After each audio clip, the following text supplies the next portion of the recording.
Budaya Rahayu. Perkenalkan, nama saya Miftahul Hidayati, CGP Angkatan 4 Kabupaten Grobogan dari SMP Negeri 1 Tawaharjo. Salam guru hebat. Berikut ini adalah cuplikan video aksi sosialisasi saya dalam aksi nyata modul 1.1 pemikiran filosofi Ki Hajar Dewantara dan 1.4 budaya positif di sekolah kami. Assalamualaikum warahmatullahi wabarakatuh. Salam sejahtera kita semua. Yang saya hormati CGP calon guru penggerak UGID. Yang saya hormati Bapak Ibu guru mata pelajaran SMP 1 Tawaharjo. Pertama, mari kita panjatkan rasa bersyukur kita kepada Allah Subhanahu wa Ta'ala Yang Maha Esa atas segala hidayahnya. Pada siang ini kita bisa bertemu di sini untuk penyampaian sosialisasi filosofi pemikiran Ki Hajar Dewantara dan budaya positif sekolah. Yang pertama, kita akan membahas tentang filosofinya Ki Hajar Dewantara. Nah, di sini kita bikin kesepakatan ya. Di kesepakatan sama halnya ketika nanti di kelas kita harus membuat kesepakatan dengan anak supaya tercipta yang namanya budaya positif. Jadi di awal pelajaran kita tuh harus membuat kesepakatan. Nah, misalkan di sini di forum ini kita membuat kesepakatan, semua orang memiliki kesempatan untuk berpendapat. Jadi Bapak Ibu guru boleh berpendapat apapun dari apa yang saya kemukakan nanti. Kemudian yang kedua, berpikiran terbuka dan saling menghormati. Di apapun pendapat teman kita, itu kita hormati. Ya. Yang ketiga, jika ada satu orang berbicara, maka yang lain mendengarkan. Jadi nggak ada yang namanya tencerwet kayak burung. Satu ngomong satu lagi ngawak kan gitu. Kemudian berpendapat setelah dipersilahkan. Jadi tadi ketika ada teman yang berbicara kita mendengarkan. Nah, kemudian berpartisipasi penuh. Kita akan membahas mengenai konsep pendidikan menurut Ki Hajar Dewantara yang dihubungkan dengan konsep budaya dan lingkungan positif di sekolah yang berpihak pada murid. Kemudian melakukan evaluasi dan refleksi tentang praktek disiplin dalam pendidikan Indonesia secara umum untuk mendapatkan pemahaman baru. Jadi sebenarnya kita pun dalam keseharian kita itu kita harus dengan teman itu berkolaborasi untuk merefleksi kegiatan pembelajaran kita di kelas. Misalkan nih saya contohkan Bu Julita ngajar di kelas 7G, Pak Mundir juga ngajar di kelas 7G. Ketika selesai pembelajaran boleh berkolaborasi kemudian merefleksi. Jadi nanti kita akan mengulik mengenai pemikiran Ki Hajar Dewantara dan budaya positif. Sebenarnya kita itu sudah menanamkan konsepnya Ki Hajar Dewantara. Pemikiran Ki Hajar Dewantara itu saya yakin Bapak Ibu itu sudah melaksanakan semua. Kemudian yang memahami peran sebagai guru. Jadi peran kita itu dalam membangun budaya positif itu sebagai apa? Jadi nanti kita akan membahas peran kita. Kita nanti punya peran. Peran kita itu sebagai apa? Apa kita sudah melakukan peran yang paling bagus atau peran yang di sedang atau masih di bawah? Dua gambar ini adalah kalau kita lihat ini berarti pendidikan di masa lampau. Ya. Pada gambar ini, adakah yang kita rasakan masih sama dengan sekarang atau ada yang sudah berbeda? Monggo Pak Nasoka, pendapatnya apa ini? Gambar satu itu Bapak guru sambil melihat buku, kemudian anak mendengarkan ini. Kayaknya masih. Ya, itu berarti masih ada di saat ini. Ya, itu artinya kan berarti pusatnya atau sentralnya adalah guru. Nah, kemudian di gambar kedua, siswa ditunjuk ya, masih ada ya, masih ada. Jadi di zaman dulu dan sekarang pun masih ada. Nah, itu harus ada yang kita ubah. Yang kita ubah apa? Nah, saya tanya, tujuan pendidikan kita itu apa? Kita sekolah itu sebenarnya untuk apa? Biar pintar. Bener, biar pintar. Terus ada lagi apa? Ayo coba. Dapat nilai bagus kan gitu. Nah, kemudian ini. Ya, dapat ijazah, mendapat pekerjaan. Yang kita cari itu, kalau menurut Ki Hajar Dewantara, itu adalah selamat dan bahagia. Berarti kan intinya kita belajar itu untuk selamat dan bahagia. Tujuan pendidikan yaitu menuntun segala kodrat yang ada pada anak-anak agar mereka dapat mencapai keselamatan, dan kebahagiaan yang setinggi-tingginya, baik sebagai manusia maupun sebagai anggota masyarakat. Kemudian menurut Ki Hajar Dewantara, pendidikan adalah tempat persemaian segala benih-benih kebudayaan yang hidup dalam masyarakat kebangsaan.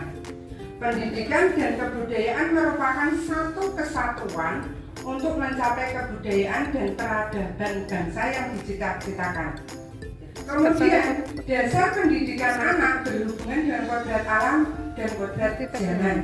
Nah, kodrat alam itu berkaitan dengan sifat dan bentuk lingkungan di mana anak berada. Nah, jadi kalau saya buat filosofi pendidikan Ki Hajar Dewantara itu ada 5. Yang pertama, pendidikan dan kebudayaan. Jadi pendidikan itu tidak akan lepas dari kebudayaan. Begitu juga kebudayaan itu tidak akan terlepas dari pendidikan. Jadi pendidikan dan kebudayaan itu satu kesatuan. Nah, pendidikan adalah tempat persemaiannya benih-benih kebudayaan.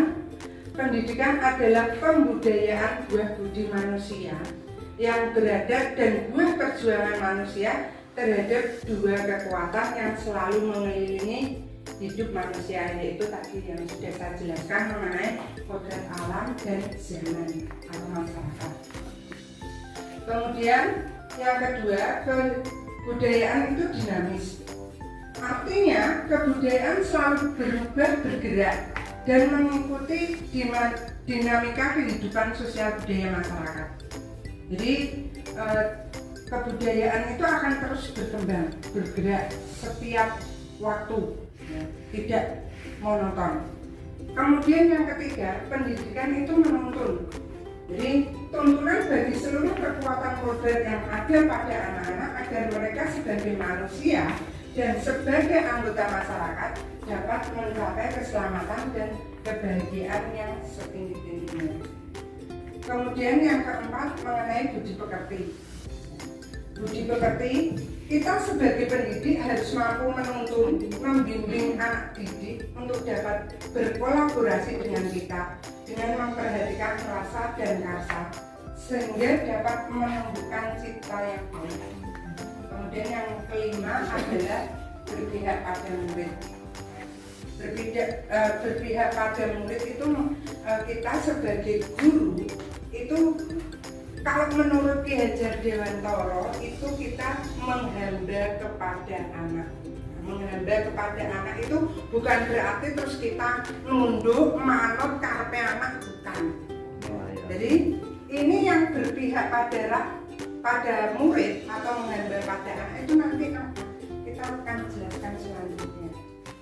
Di samping ini ada 6 ya. 6 yang namanya profil pelajar Pancasila. Kalau kita kritisi sebenarnya ya, di ke-6 ini pun pada kurikulum 2013 sudah ada. Nah, misalkan yang pertama, beriman bertakwa kepada Tuhan Yang Maha Esa dan berakhlak mulia. Ini pun kita di pelajaran kita kan sudah biasa. Ya, setiap pagi kita mengadakan berdoa, bahkan pulang sekolah pun kita juga berdoa. Kemudian bernalar kritis. Bernalar kritis ini apa? Yang sudah kita lakukan di murid kita sebenarnya apa? Ketika diskusi, ketika diskusi, anak sudah melakukan yang benar-benar kritis. Mau nggak mau, paling anak-anak yang tidak mau berdiskusi hanya bisa dihitung 1-2 anak kan. Kemudian berkebinekaan global. Berkebinekaan global ini pelajar mempertahankan budaya luhur lokal. Budaya lokal kita apa ya? Kalau budaya lokal kita ini untuk tahun harjo apa? Gotong royong. Ya, kegotong. Ya, untuk kebinekaan global ini budaya lokal kita yang ada di. Jadi untuk kebinekaan global ini mungkin masing-masing daerah bisa berbeda. Kemudian bergotong royong. Nah, bergotong royong ini bahkan mungkin kita lakukan setiap hari. Ya, piket itu kan kelas kan, piket kelas, kebersihan kelas itu kita lakukan gotong royong. Kemudian mandiri.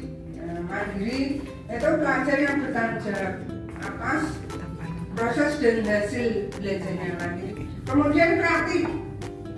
Kreatif di sini pelajar yang kreatif yang mampu memodifikasi dan menghasilkan sesuatu yang original, bermakna, bermanfaat, dan berdampak. Jadi tidak hanya untuk kebijakan pendidikan di tingkat nasional saja, profil pelajar Pancasila, tetapi diharapkan juga menjadi pegangan untuk para pendidik dalam membangun karakter anak di ruang belajar yang lebih kecil. Pelajar Pancasila di sini berarti pelajar sepanjang hayat yang kompeten dan memiliki karakter sesuai nilai-nilai Pancasila. Pelajar yang memiliki profil ini adalah pelajar yang terbangun utuh ke 6 dimensi pembentuknya. Jadi pelajar Pancasila berarti sudah punya 6 profil ini. Kemudian ini budaya positif. Jadi budaya positif, menanamkan budaya positif merupakan salah satu cara untuk menumbuh kembangkan nilai-nilai karakter murid.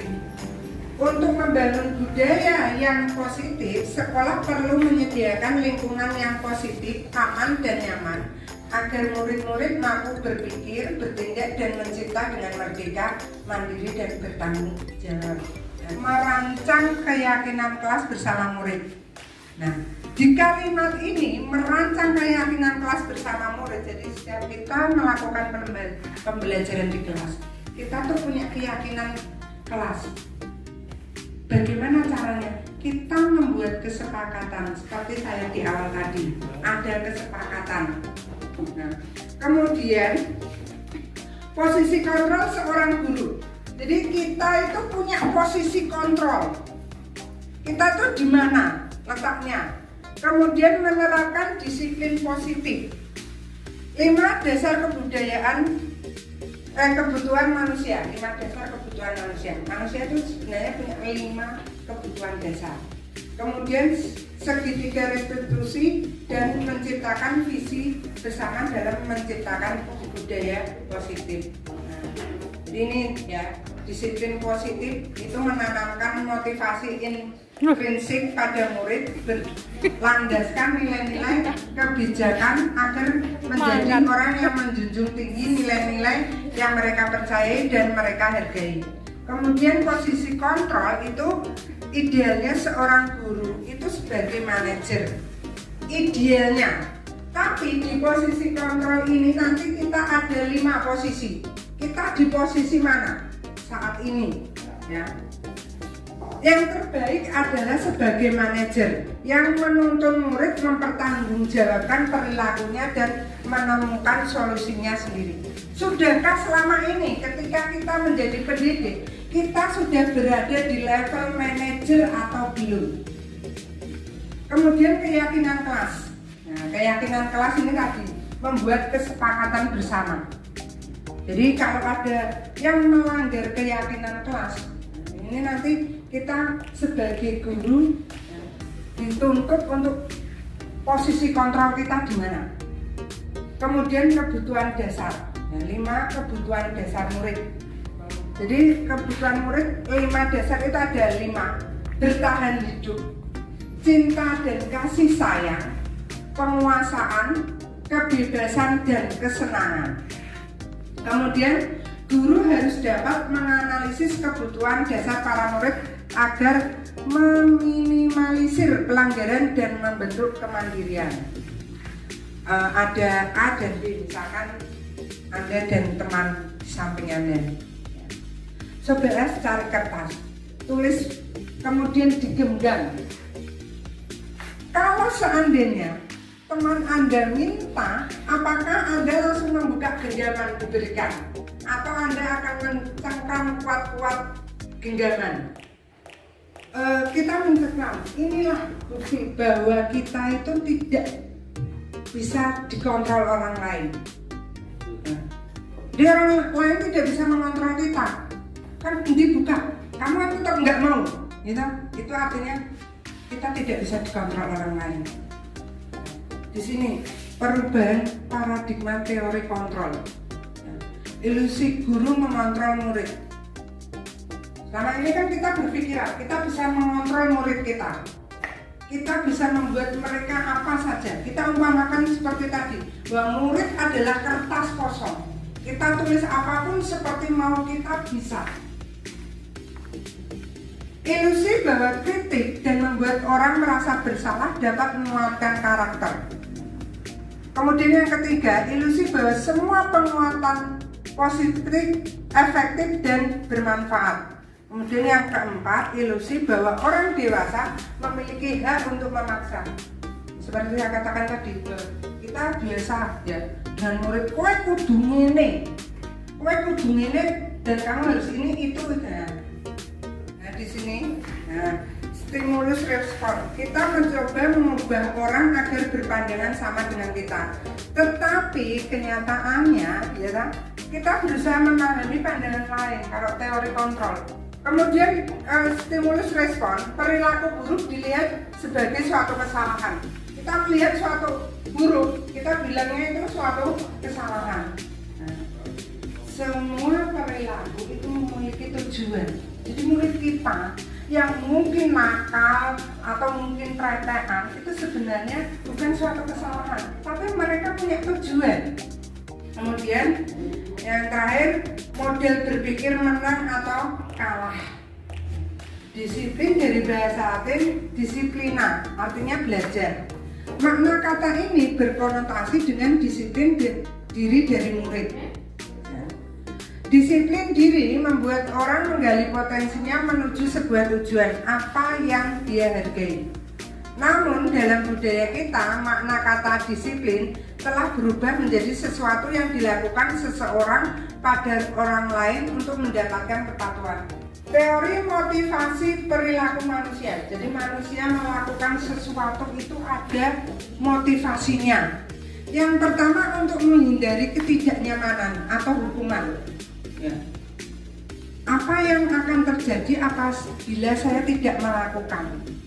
Motivasinya dia berangkat jam 7, sebelum jam 7 supaya tidak terlambat kan itu. Itu apa? Supaya tidak dihukum kan itu. Kemudian untuk mendapatkan imbalan atau penghargaan dari orang lain. Biasanya ini dilakukan oleh murid. Murid belajar hanya untuk mendapatkan ranking. Kemudian yang ketiga, untuk menjadi orang yang mereka inginkan dan menghargai diri sendiri dengan nilai yang mereka percaya. Nah, kalau menurut Ki Hajar Dewantara, merdeka itu artinya tidak hanya terlepas dari perintah, akan tetapi juga cakap untuk membuat perintah diri sendiri. Keyakinan kelas menjadi sebuah keyakinan kelas. Kemudian di dalam keyakinan kelas ini, kalau tumbuh setiap hari ya, akan menjadi suatu lingkungan yang positif, membentuk suatu lingkungan yang positif. Nah, lingkungan positif ini akan menjadi budaya positif. Kalau sudah menjadi budaya positif, maka apa yang akan menjadi visi dan misi sekolah dapat tercapai.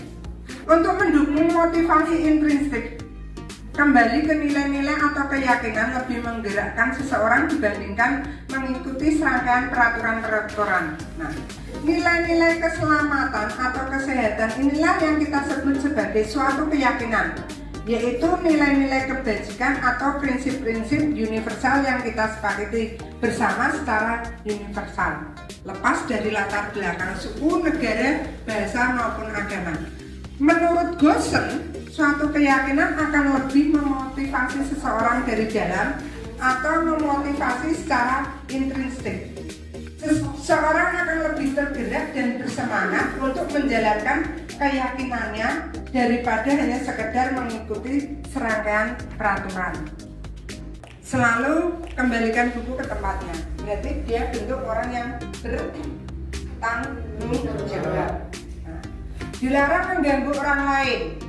Perbedaan hukuman dan konsekuensi. Perhatikan baik-baik. Nanti di belakang ada lagi pertanyaannya. Masuk dalam hukuman ataukah konsekuensi? Jadi kalau hukuman itu sesuatu yang menyakitkan harus terjadi, membuat anak sakit, anak membenci kedisiplinan, jadi efek dari hukuman. Kemudian hukuman itu berupa paksaan. Hukuman mendorong anak menyakiti diri sendiri. Kemudian konsep diri yang buruk. Kalau konsekuensi adalah konsep diri yang baik.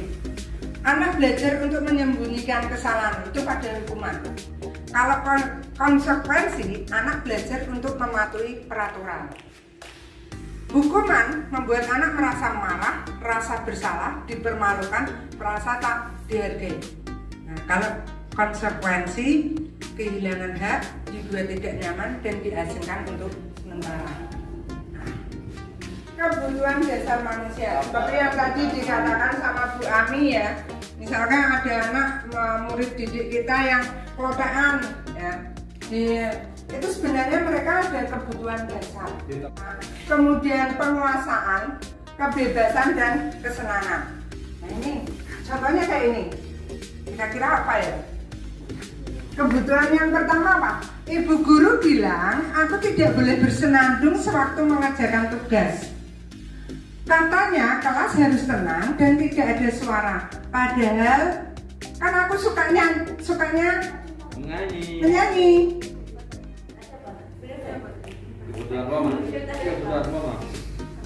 Kesenangan. Nah, jadi jadi di sini ada dua sebenarnya. Apa? Bebas. Dia pengennya bebas, gitu? Karena kan Bu Guru bilang aku tidak boleh bersenandung. Dia pengen kebebasan. Nah, kemudian aku kan sukanya nyanyi, senang. Berarti dia ada dua kebutuhan dia, pengen bebas dan senang. Kemudian yang kedua, Ibu Guru tidak menyapaku hari ini. Padahal aku pakai jepit rambut baru. Ini apa kira-kira? Ya, cinta kasih. Dia betul cinta kasih dan apa? Iya, berarti hanya satu ya, cinta kasih di sini. Aku bosen, masa belajarnya cuma gitu-gitu aja, dengerin ibu guru aja. Jadi ini apa ini? Aku bosen, masa belajarnya gitu-gitu aja. Kebebasan. Ya, dia pengen kebebasan. Aku sebel, gambarku tidak rapi, malah ibu guru menunjukkan ke teman-temanku di kelas. Aku sebel. Penguasaan. Oh, iya, penguasaan ya, bu gurunya. Sama freedom, dia pengennya bebas kan ya. Kemudian segitiga restitusi.